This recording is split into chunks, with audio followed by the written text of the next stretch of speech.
Hi, it's Matthew McAllister here, and I'm back at CCAS Guitars in Karlsruhe in Germany, and it's another tutorial video. And today I'm going to talk to you about unwanted squeaking on the classical guitar. Squeaking is a really interesting phenomenon for guitarists. Just last week I was giving a concert in Scotland, and it was a good one. I was happy, and after it a gentleman came up to me and he said, "Really enjoyed the concert. Why does the classical guitar squeak?" And suddenly I felt sort of crestfallen. I was like, it was a good concert, but you know, sometimes your audience members will pick up on very specific things, very specific characteristics or qualities of an instrument that resonate with them. Sometimes if someone goes to hear a flute or a wind instrument, they might pick up on the breathing that happens in between the notes because they don't expect it. But of course, how would you play the instrument without breathing? So there are some technical things that as players and performers and teachers, you always have to consider on your instrument. And squeaking is something that definitely happens in the guitar. Sometimes it's unwanted, and sometimes it can actually be part of the effect or part of the sound of the music. So today, I'm going to talk to you about why it happens, how the squeaks are produced, how we can eliminate them and minimize them, and different ways and different approaches to squeaking in general. And then I'll actually show you a few musical examples in which squeaking can really commonly occur and exactly how to minimize it. So, why does squeaking happen? Well, if I look at the guitar, it's divided into two sets of strings. We have the treble strings, which are the high strings, the top three strings, and then we have the bass strings, which are the bottom three strings, the lower strings.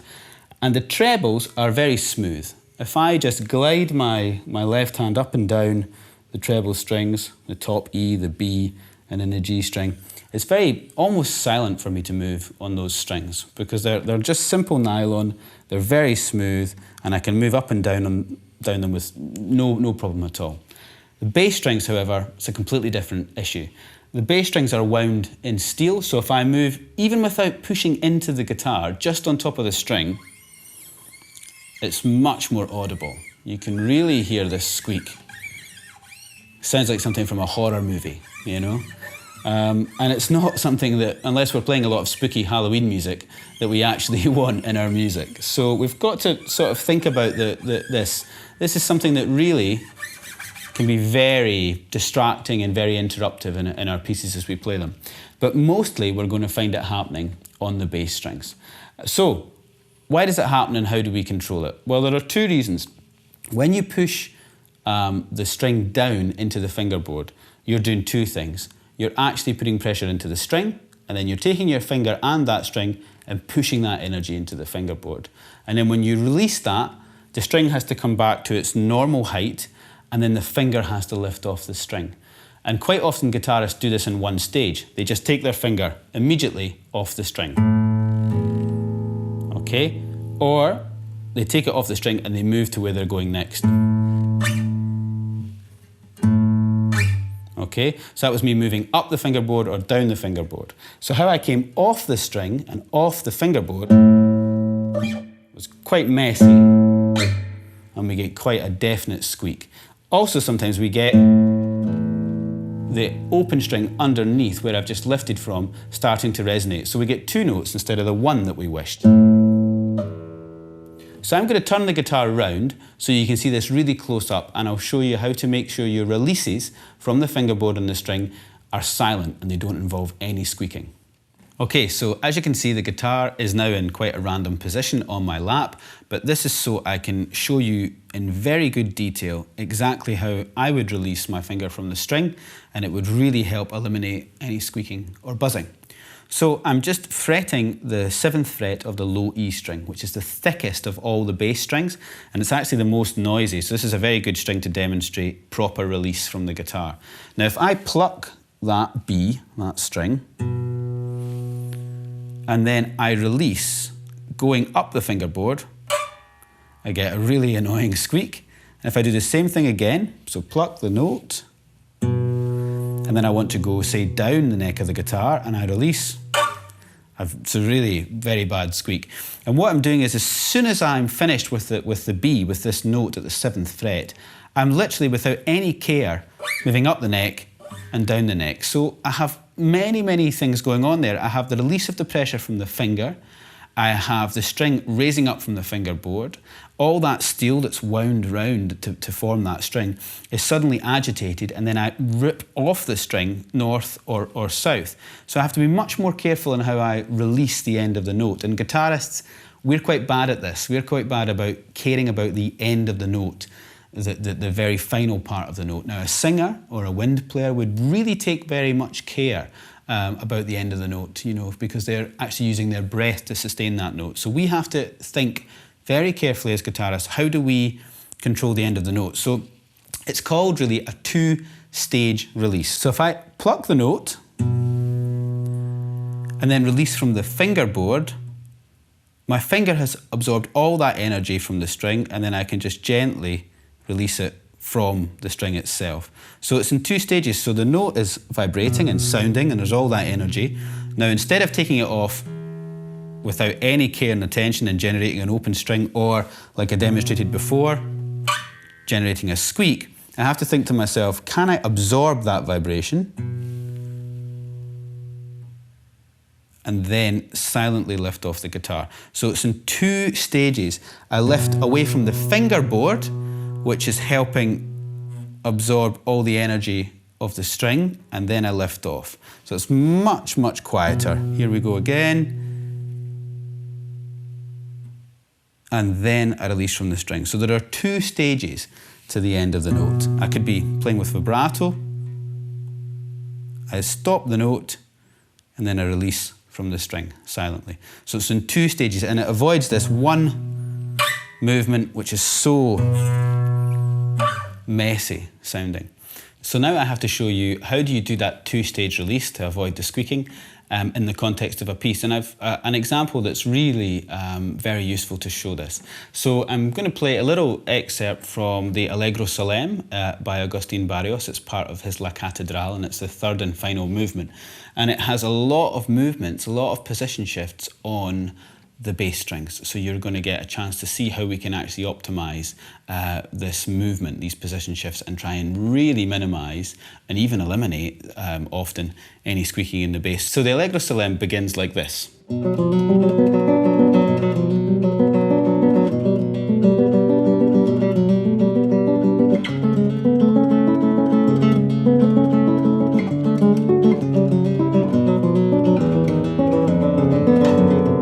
And continues like that. And already in the very opening of the piece, there's many position shifts. And there's quite a few ones that descend that are quite hard. So there were a few shifts that you probably saw in that last little performance that were from 5th fret to 4th to 2nd, and then releasing into 1st position. And we could have really a lot of danger in squeaking between 5, 4 and 2, especially because there's quite a lot of activity going on with this ostinato. So here we go. There's a squeak. There's a squeak. And then when I lift back to 1st position, there's also a squeak. So we have the possibility of 1, 2, 3 squeaks there. So if I play that at tempo, it can be very messy. And very hard to eliminate those squeaks. But managed at that time. And that time also. So I'm actually employing this two-stage release, even in a piece which is as quick as that and has as much activity as that. So although I was demonstrating it slowly when I had the guitar turned over on my lap and I was just using the one note, I can actually now show you how you can do it when there's a lot more material happening, there's a lot more music happening. So if I just play very slowly, it's the 1st finger that's the key to the squeaking here. And I'm going to show you it once with squeak and once without, and you can watch the behaviour of my index finger.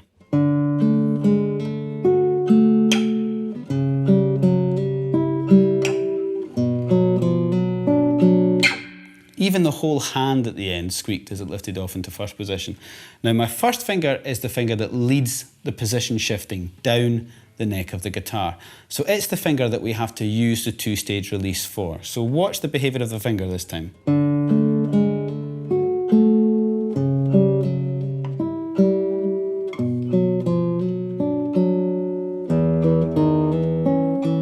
So at the very penultimate note, the note before that first finger, I employ the two-stage release by the index finger.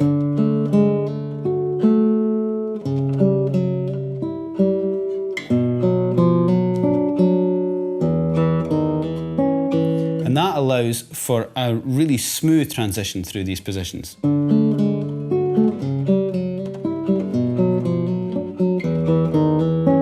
Often when we play the guitar, we keep our hand really static until we're finished, until we're completely done with that position.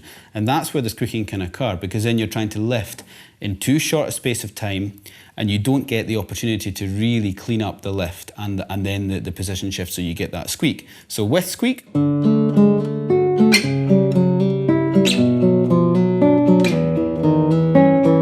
now, it can be a little bit exciting, I guess, but it's not particularly clean, and it's very distracting. So you haven't really essentially played any wrong notes, but you've put this bizarre squeak in between each shift. So without the squeak,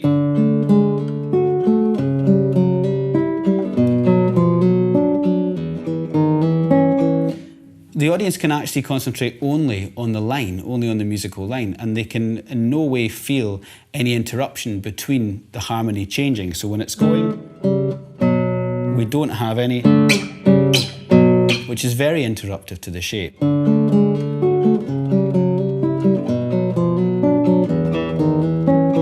Okay, so there's one example just in the Barrios of keeping very careful attention to the end of the note using a two-stage release. And that's a good example because, of course, the piece is fast, and the hardest thing to do with a two-stage release is to control it when the momentum is very quick, when there's a very high tempo. Now, just one other area which is worth talking about squeaking is we don't always want to completely eliminate it. There are some guitarists that I know and I've heard and looked up to who've almost completely eliminated squeaking from their playing. David Russell would be a great example of it. He has hardly any squeaking in his left hand. It's phenomenal at controlling the squeaking. But there are other times in pieces where, for example, you would want something of the squeak. And it's more in the term glissando, which is connecting two notes. If I play the opening of the Villalobos Preludio, number 1, now just that glissando has a very definite sound, and of course it's on the bass strings again, it's on these thick steel wound strings. So how I achieve a good glissando and not a squeak is I rotate my index finger onto the side. So I don't play completely square on to the fret. I actually roll the finger to the side, and that gives me a smoother way of transitioning between the 2nd fret and the 7th fret. So this is too square, and we'll get that squeak again, that release, which really sort of interrupts and distracts, or which is much smoother. So we've heard a slide, and we've heard the finger passing through the different frets as it goes from 2nd fret to 7th fret, and we've heard that sound. It's almost like a squeak, but of course it's intentional, and we've wanted it for the colour and the character of the music. And it's very different to this, which is really an unacceptable level of squeak. So, with just those two musical examples, the Villalobos Prelude and the Barrios Allegro Solemne, you can see that actually, even in tough pieces, you can really minimise squeak, and in some cases you can include that type of technique to achieve a musical gain, but it has to be done in the correct manner. So when you play that perfect concert that you're really happy with, a little bit like I did a few weeks ago in Scotland, and someone comes up to you and says, why does the guitar squeak? You can at least give them a really rational explanation, a logical explanation for why.